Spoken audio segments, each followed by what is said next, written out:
é porque os obreiros são poucos.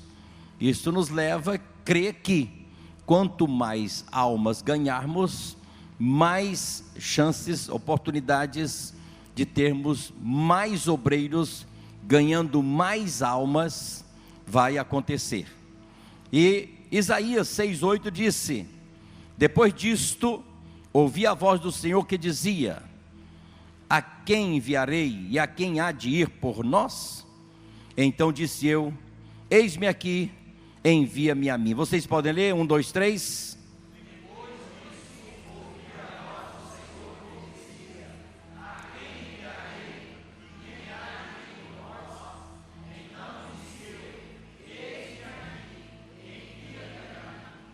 Glória a Deus.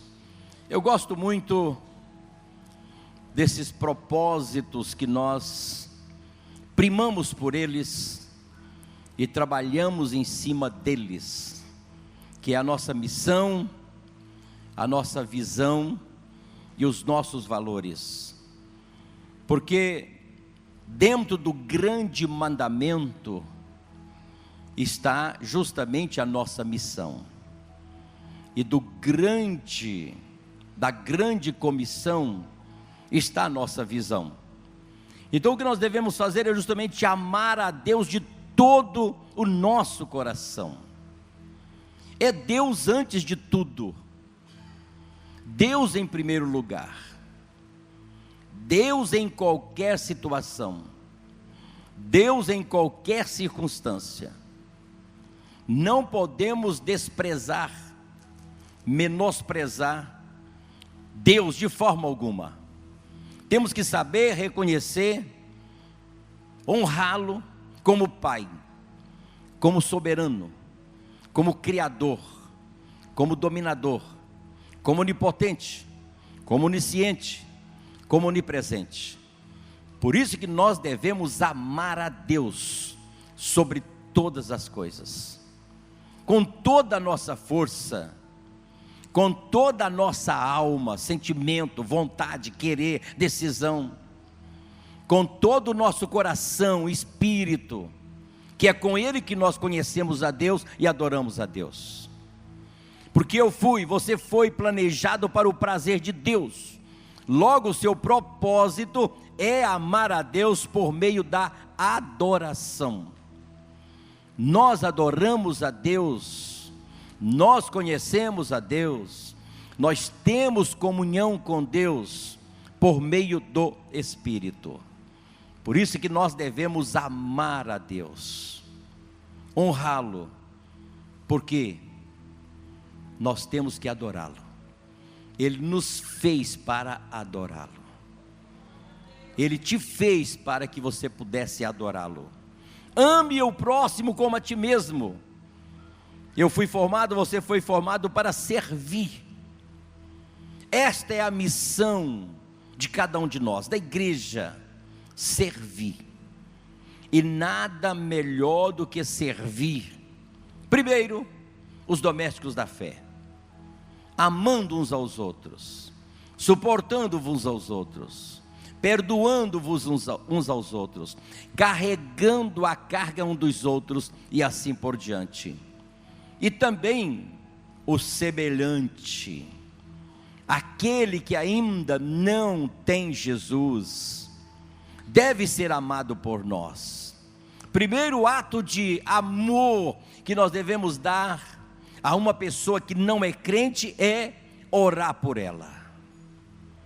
Eu disse aqui que a maior ação, a maior atitude, o maior gesto de amor que você possa dar, que você possa doar, que você possa manifestar, é orar pela salvação de alguém. Ninguém será salvo enquanto você não começar a orar por ela. Porque é o Espírito Santo que convence o homem do pecado, da justiça e do juízo. Isto começa com a minha oração, com a sua oração por alguém. E eu pergunto, você está orando pela salvação de alguém? Na sua lista de oração, quantos não crentes tem nela? Quanto dos seus familiares consta na sua lista de oração para a salvação? Quantos dos seus colegas de trabalho consta na sua lista de oração? Quantos da sua vizinhança constam na sua lista de oração para a salvação? Se você quer amar alguém, ame-a, primeiro, orando por ela. Segundo, tendo a oportunidade de ir até ela e falar do amor de Cristo a ela. Evangelizá-la. Mostrar o plano de salvação. Dizer para ela o que é perdão de pecados. O que é ter os pecados perdoados. O que é ter o seu nome inscrito no livro da vida. O que é vida eterna. Isto é amar o próximo. Então, diante disto, o meu propósito, o seu propósito, é demonstrar amor pelas outras pessoas por meio do ministério, por meio do serviço, por meio do servir. E na nossa visão nós temos: vão e façam discípulos. Vão e façam discípulos.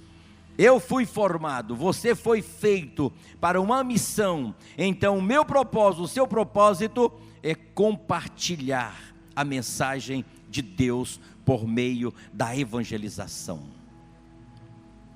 Enquanto eu não estiver fazendo isto, eu não estou vivendo de verdade. Porque um compromisso sério, verdadeiro, com decisão robusta, com o grande mandamento e com a grande comissão, fará de mim, fará de você um grande cristão. Eu quero ser um grande cristão. Assuma um compromisso sério com o grande mandamento e com a grande comissão. Com o grande mandamento e com a grande comissão. Viver com propósito é a única maneira de viver de verdade. Todo o resto é apenas existir. Muitas pessoas existem. A gente sabe que elas existem. São tangíveis. São palpáveis. A gente vê. A gente pode até cumprimentar, pegar na mão. Mas é uma pessoa que somente existe. Ela existe, mas não vive com propósito. Viver com propósito, viver de verdade, é viver o grande mandamento e a grande comissão. Este é o grande segredo de viver de verdade, de viver com satisfação, de viver com alegria, de viver com realizações, de viver com missão cumprida, de viver sabendo que está cumprindo a vontade de Deus e está no centro da vontade de Deus. Eu quero viver no centro da vontade de Deus. Ei, o grande mandamento e a grande comissão. Este é o grande propósito de Deus para a nossa vida. Eu vou fazer um propósito. Deixou a grande comissão? Deixou o grande mandamento de fora? Projetos humanos, eles perecem, eles vencem, falem, não chega a um fim feliz. Não faça nada na sua vida sem colocar o grande mandamento, amar a Deus e o próximo, e a grande comissão: vão e façam discípulo de todas as nações, batizando-as em nome do Pai, do Filho e do Espírito Santo. Se você não fizer isto, você passou por aqui, existiu, mas, e a coroa de alegria, e o galardão, e a satisfação de um dever cumprido, de que viveu o grande mandamento e a grande comissão. Então nós estamos diante desta terceira razão, porque devemos ganhar almas, porque os obreiros são poucos. E é impressionante, meus irmãos, a dureza de nossos corações, é de impressionar. A gente não pode nem parar assim para pensar o quanto somos duros. E é triste, mas muito triste mesmo, ver a frieza, a indiferença em que tratamos o destino eterno das almas. Parece que em tempos passados a gente tinha uma sensibilidade maior. Quando morria alguém não crente, que a gente conhecia, a gente ficava anos pedindo perdão para Deus. Eu tive a oportunidade de falar do amor de Jesus a ela e não falei.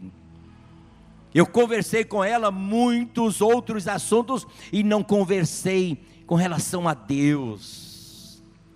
Fiz negócio, fechei negócios, comprei, vendi e não falei de Cristo. E ela morreu. E a gente ficava martirizando, muitas vezes chorando. E hoje nós tratamos assim com uma frieza tão grande o destino eterno das almas. São números. São números. Só dá baixa no número. A gente esquece logo. Não se preocupa mais. E como somos, meus irmãos, capazes de nos preocupar com o nosso ego, com o nosso eu, conosco mesmo, e pouco nos importar com milhares de almas que estão perdidas e se perderão para sempre, se permanecerem, se partirem, se morrerem sem Jesus. Veja, sem paz, sem salvação, estão indo. E nós nos preocupamos somente conosco mesmo.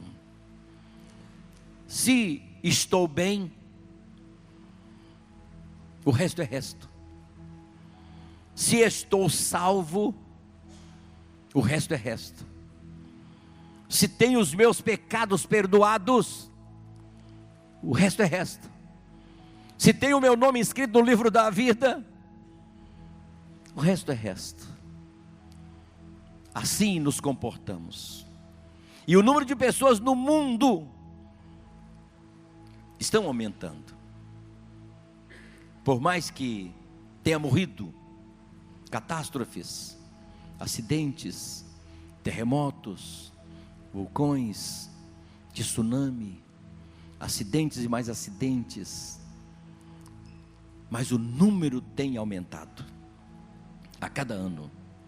E menos de 4%, 3 milhões delas estão sendo alcançadas pelo Evangelho. Só que tem tido um aumento muito grande, acima de 70 milhões por ano. É o acréscimo, 70 milhões por ano. Somente 4%, 3 milhões são alcançadas, são evangelizadas.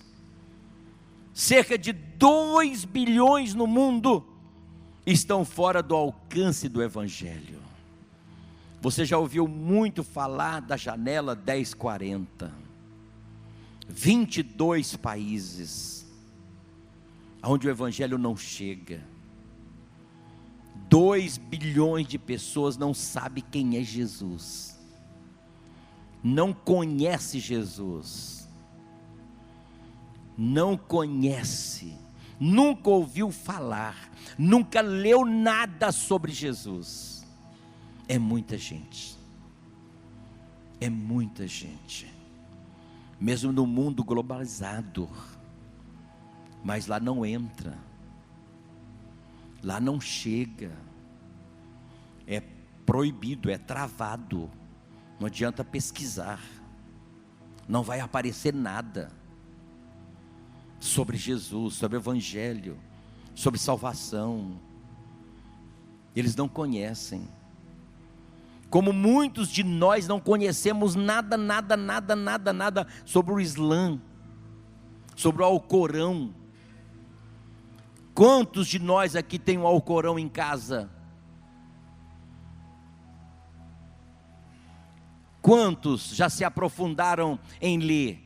Eles também não interessam em ler nada nosso, não querem saber de nada nosso. Jesus, quem é Jesus? Maomé, para nós, quem é Maomé? Do mesmo jeito que não tem sentido Maomé para nós, não tem sentido Jesus para eles.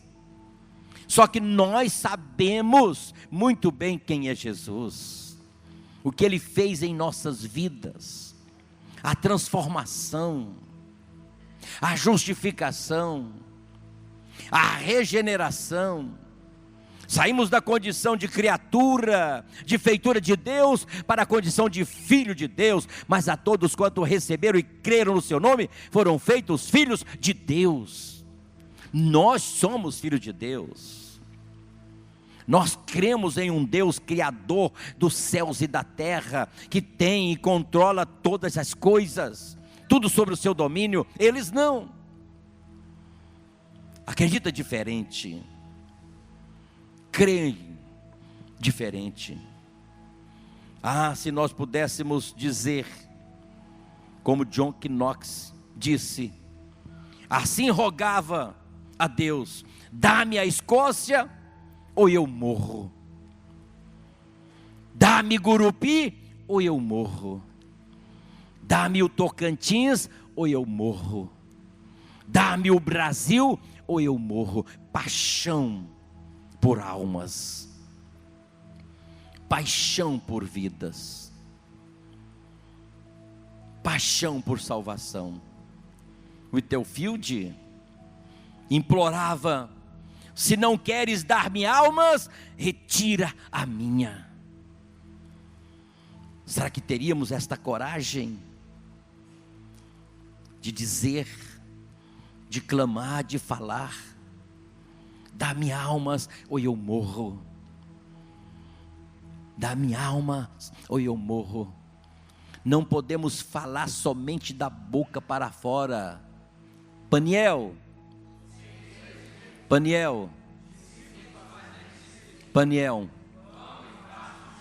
isso tem que ser verdade.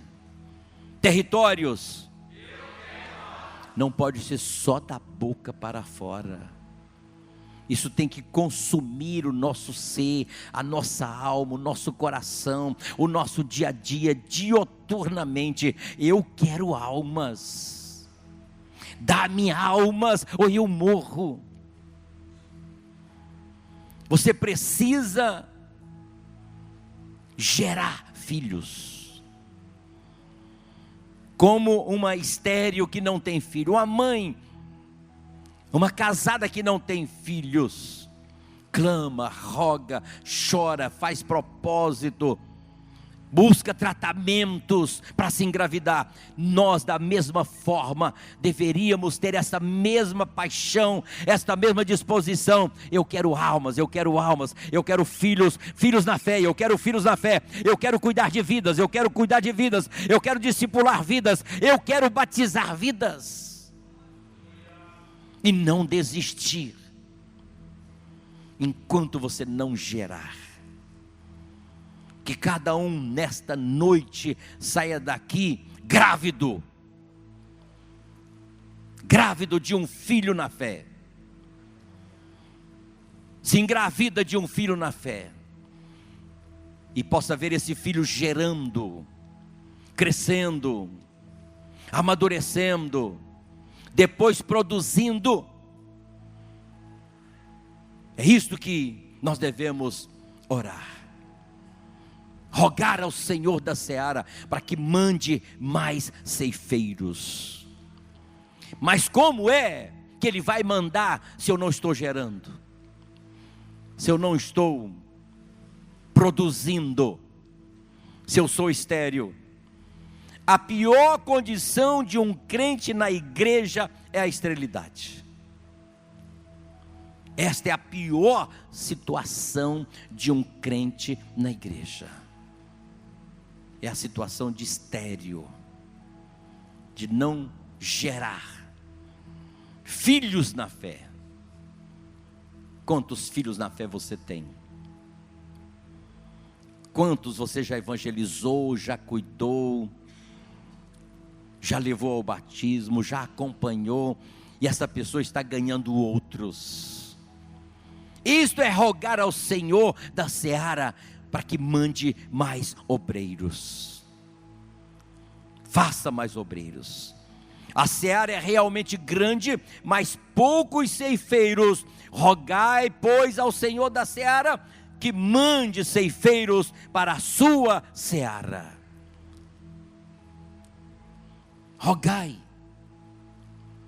rogos, insistentemente, não desistindo, rogando até que consiga, rogando até que alcance, rogando até que veja gerando.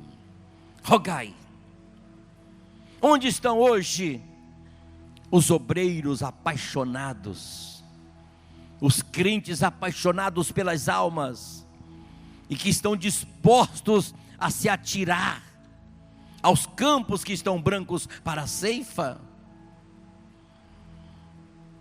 Quando se fazia um convite, um apelo em congressos, eu me lembro muito bem disto. Quantos jovens estão prontos e aceitam o desafio de serem missionários, serem obreiros? Enchia a frente dos nossos congressos, jovens apaixonados por almas, se tornavam obreiros apaixonados por almas. E eu louvo a Deus porque esta igreja é uma igreja que gera obreiros. Esta igreja é uma igreja missionária. O slogan desta igreja é uma igreja que ama missões. E nós temos obreiros espalhados pelo Brasil. Quantos pastores, presidentes saíram daqui? Muitos. Dentro do nosso estado, do estado do Maranhão, obreiros formados aqui, forjados aqui, preparados aqui e enviados, e esta chama não pode apagar. Esse desejo missionário não pode diminuir. Por isso nós devemos rogar ao Senhor da seara para que mande mais obreiros para a sua seara, porque a seara realmente é grande, mas poucos são os ceifeiros. Por mais que tenhamos obreiros, mas na hora de enviar, na hora de separar, de selecionar, na hora de consagrar, e principalmente na hora de enviar, de 100, cai para um. Cai para um. É uma luta, é um desafio, e milhões de almas ainda não conhecem a Cristo. O que eu posso fazer, o que você pode fazer a esse respeito? É uma pergunta. Se milhões e milhões e milhares de milhões de pessoas ainda não foram alcançadas, o que nós podemos fazer a esse respeito? Ficar parados? Na zona de conforto? Em berços esplêndidos? Do conformismo? Não. Que façamos nossas as palavras apaixonadas do apóstolo Paulo. Contudo, quando anunciamos o Evangelho, não tenho que me gloriar, pois me é imposta esta ou essa obrigação. Todos nós já fomos comissionados, todos nós já fomos responsabilizados, todos nós já recebemos a procuração de Jesus: ide por todo mundo e pregai o Evangelho a toda criatura. Todos nós já temos uma procuração dele: em meu nome expulsarão os demônios, falarão novas línguas, porão as mãos sobre os enfermos e os curarão, se beberem alguma coisa mortífera não lhe fará dano algum. É no nome de Jesus. Você já tem a autorização, você já tem a procuração. Ele disse: em meu nome, pode usar o meu nome, porque há poder no nome de Jesus. Então use o nome de Jesus. Não tenha receio de usar o nome de Jesus. Não. Ai de mim se não anunciar o Evangelho. Está aí. Arde, meus irmãos, em nossos corações o clamor do mundo. Arde. Como fica? Como ouvirão se não há quem pregue? Como ouvirão se não há quem pregue? Seja um pregador, seja um pregador, seja um pregador, seja um pregador, seja uma pregadora, seja uma pregadora, seja uma pregadora. Olha o clamor: ai de mim se não anunciar o Evangelho. Só que arde em nossos corações o clamor de muito e do mundo. Como ouvirão se não há quem pregue? Como ouvirão se nós continuarmos na nossa condição cômoda, tranquila, em volta do nosso ego, da realização dos projetos pessoais, dos nossos sonhos pessoais? Eu fico a pensar, como nós queremos que Deus realiza os nossos sonhos. Ei, não se preocupe com os seus sonhos, preocupa-se com os sonhos de Deus, e Deus preocupa e realiza os seus. Começa a realizar os sonhos de Deus.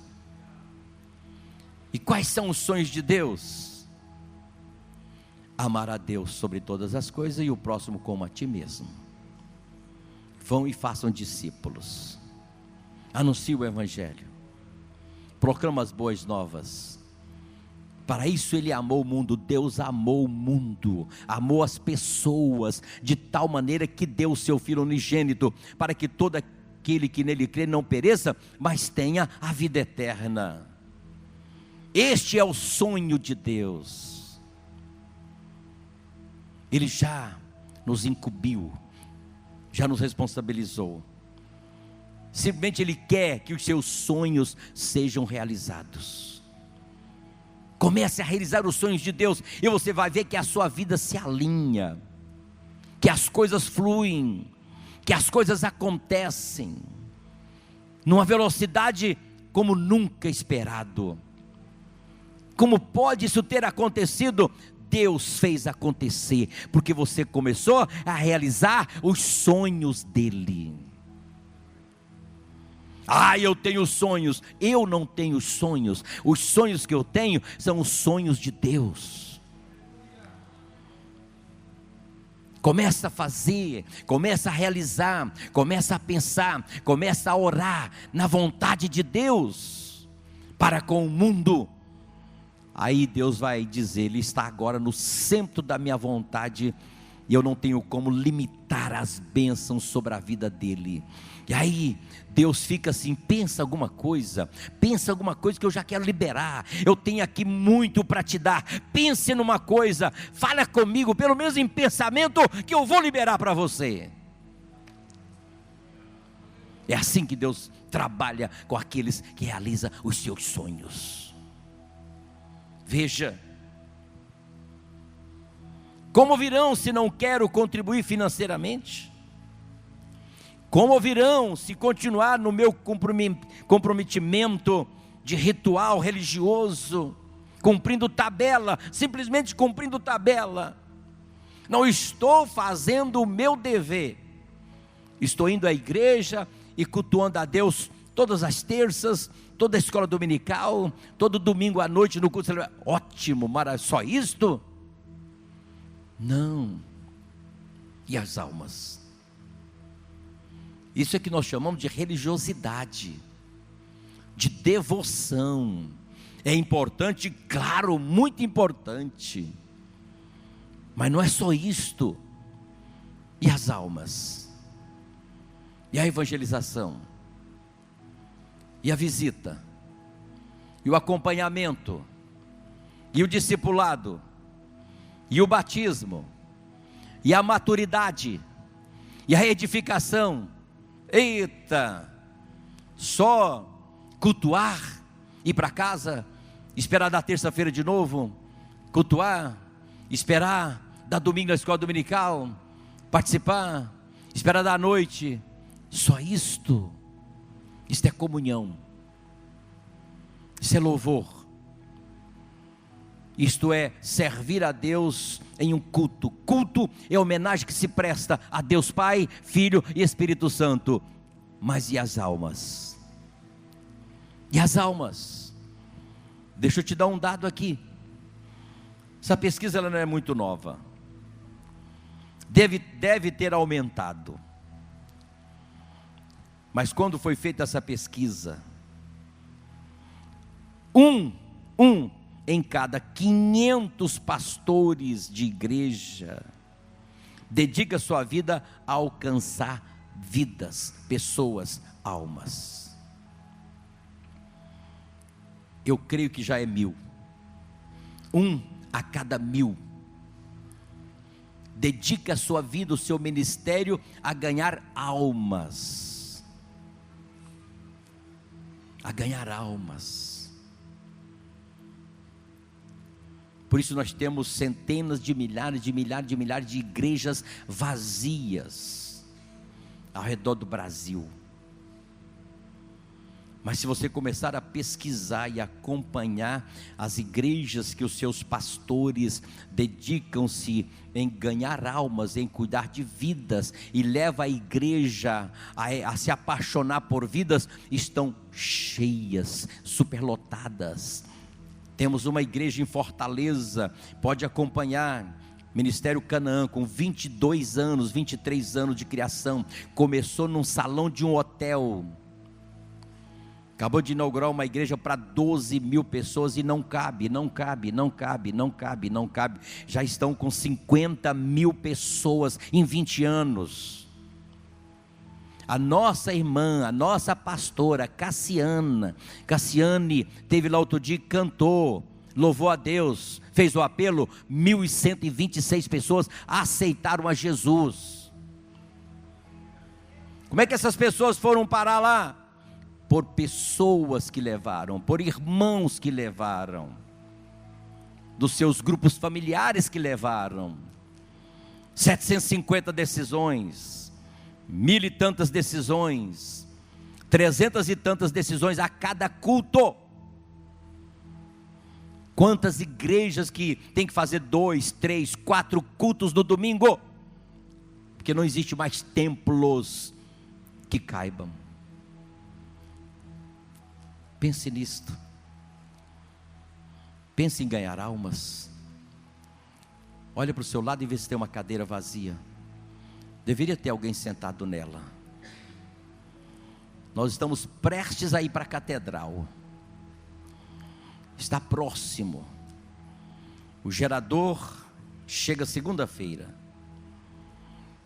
para tocar as máquinas do ar-condicionado, pronto, já podemos congregar lá. Nós vamos ficar assombrados com a quantidade de cadeiras vazias. Se aqui já nos incomoda, e lá? Esse número aqui lá, desaparece. A gente vai dizer, não tinha ninguém na igreja. Tinha 500 pessoas, tinha 600 pessoas, tinha 700 pessoas, mas não vai representar. Eu quero que todas as vezes que você vê uma cadeira vaga, vazia, Senhor, eu quero uma alma nesse lugar, eu quero um novo crente nesse lugar, eu quero uma nova vida neste lugar. Esta cadeira, esta poltrona não pode ficar vazia, uma alma precisa sentar aqui nela.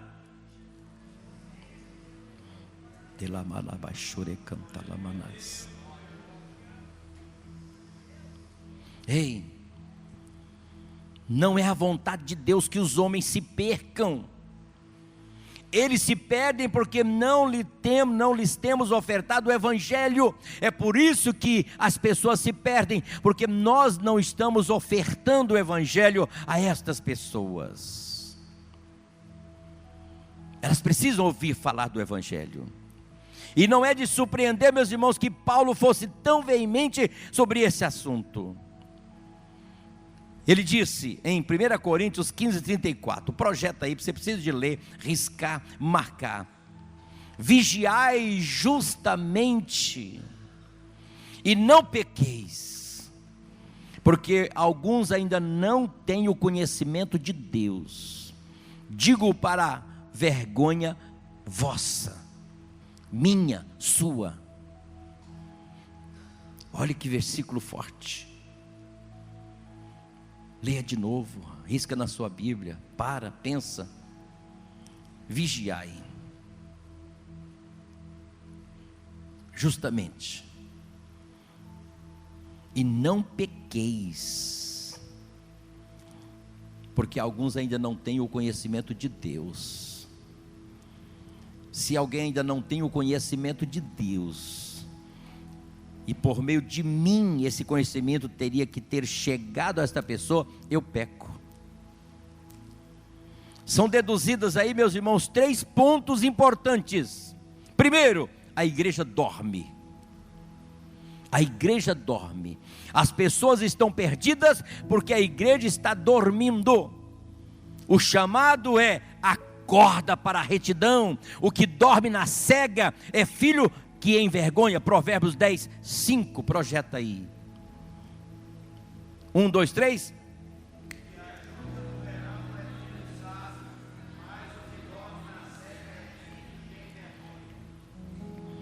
Tempo de colheita e nós dormindo. Almas prontas para serem colhidas e nós dormindo. Que vergonha.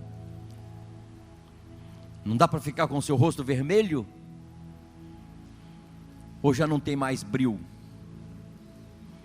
em deparar com um versículo como este? Já não faz mais sentido para nós a Bíblia? A inteligência artificial está escrevendo uma nova Bíblia, e tudo indica que vai ser retirada esta aqui, confiscada essa aqui das nossas mãos.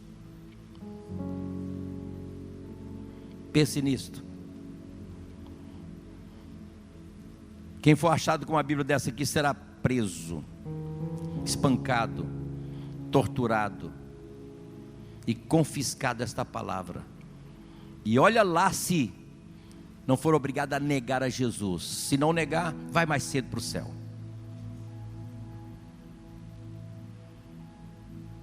Está bem adiantado a nova Bíblia, bem adiantado o trabalho da nova Bíblia.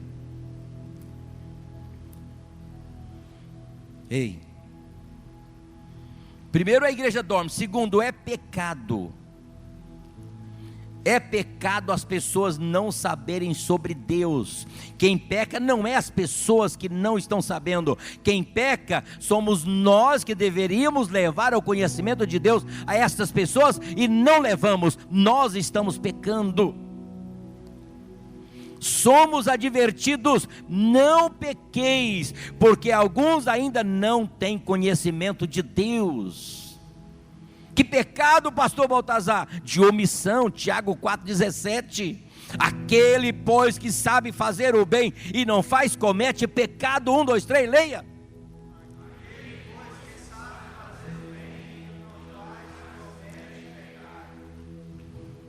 O maior e melhor bem que eu possa fazer, que você pode fazer, é levar o conhecimento de Deus às pessoas. Primeiro, que você não vai pecar você fazendo isto.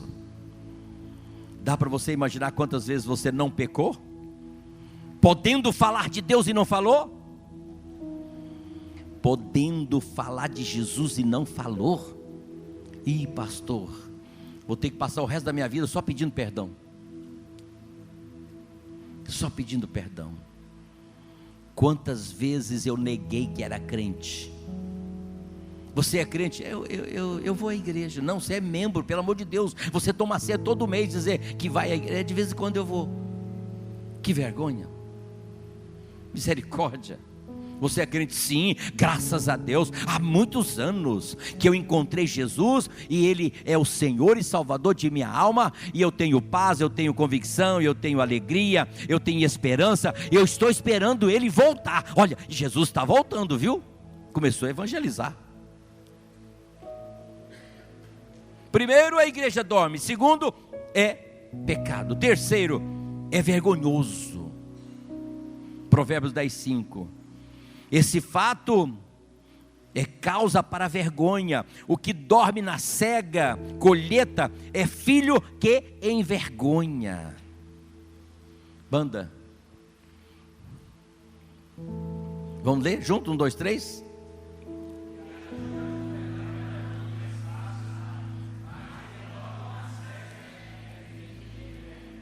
O lamento aflito dos perdidos se eleva até o céu. Jeremias 8:20. Vamos ler isso muitas vezes. 1, 2, 3.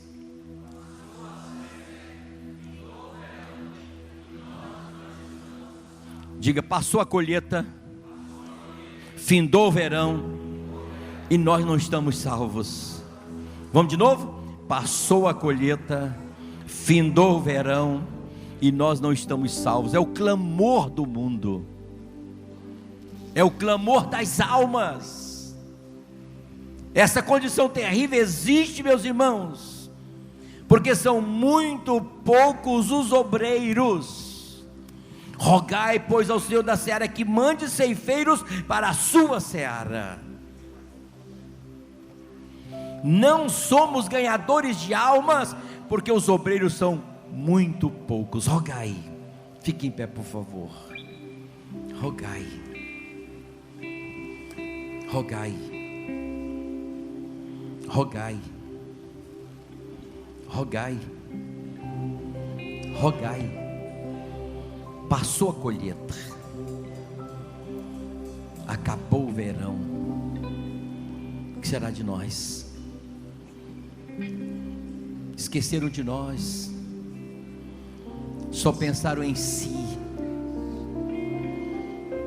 Estava tão cômodo para eles, não lembraram da nossa aflição, da nossa angústia, do nosso fim.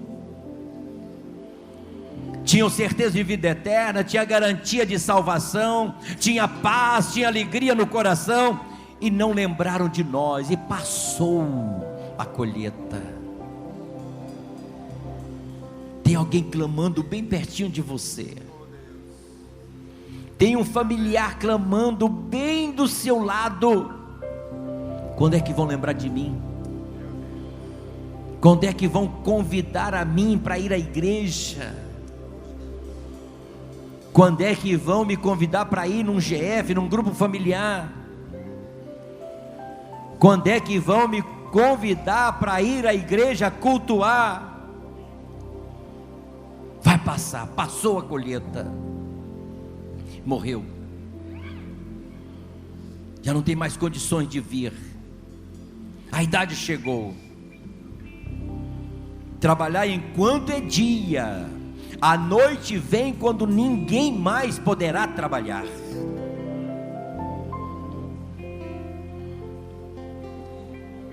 Que o Espírito Santo possa fazer esse texto arder em seu coração. Clamor das almas. Volta ele aí. 1, 2, 3.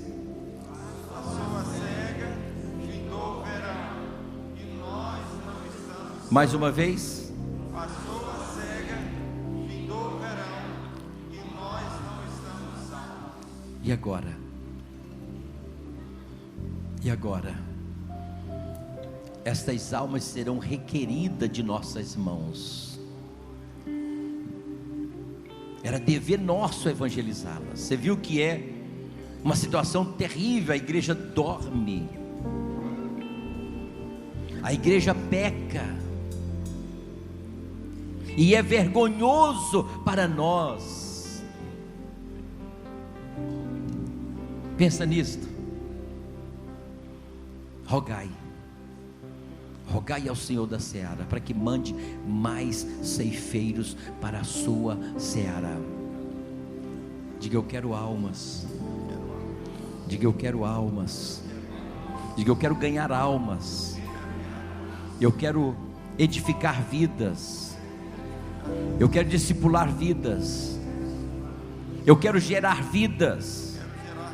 Diga: me tira da esterilidade. Eu não quero ser estéril. Eu não quero ser um filho que envergonha. Eu não quero ser uma igreja que dorme. Diga: eu não quero cometer o pecado da omissão. Eu sei falar de Jesus e não falo.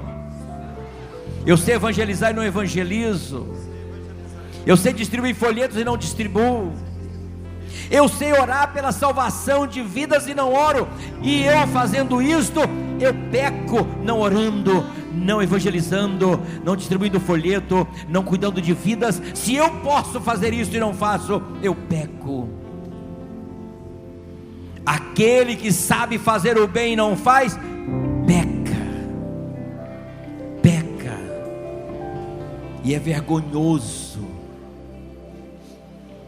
É vergonhoso o filho que dorme na colheita. Todos trabalhando e você não, sentado no cabo da enxada, todos derramando suor e você debaixo da sombra, dormindo em plena colheita. Passou a colheita e nós não fomos alcançados, não fomos salvos. Não estamos salvos, é o clamor das almas. Diga: tem misericórdia de mim, Senhor. Transforma em um ganhador de almas. Me transforma em um ganhador de almas. Tira essa esterilidade de minha vida, Senhor. Eu não aceito a esterilidade. Eu rejeito em o nome de Jesus a esterilidade. Diga: eu rejeito em o nome de Jesus a esterilidade. Diga: eu quero almas, eu quero almas, eu quero almas, eu quero almas. Cante, louve a Deus. Coloque a mão sobre o seu coração. Quero voltar ao início de tudo, encontrar-me contigo, Senhor. Quero rever meus conceitos e valores. Eu quero reconstruir.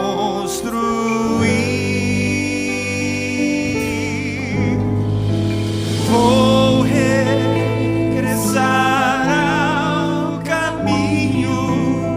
Vou ver as primeiras obras, Senhor. Eu me arrependo, Senhor. Me arrependo, Senhor. Me arrependo.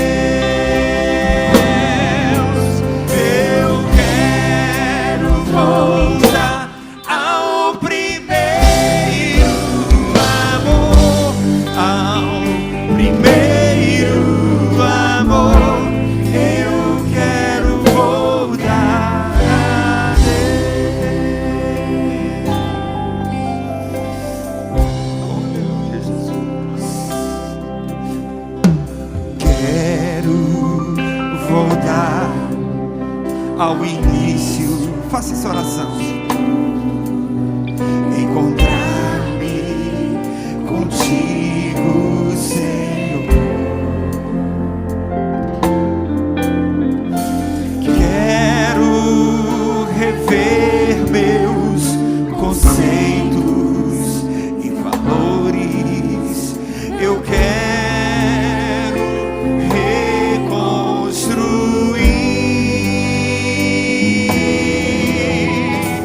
Vou regressar ao caminho. Vou ver as primeiras obras, Senhor. Diga: eu me arrependo.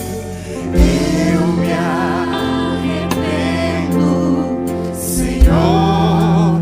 Me arrependo, Senhor. Me arrependo, Senhor.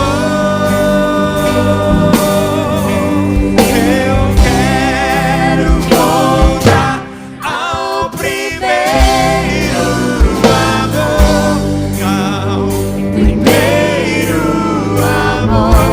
Eu quero voltar a Deus. Eu quero voltar ao primeiro amor, ao primeiro amor. Eu quero voltar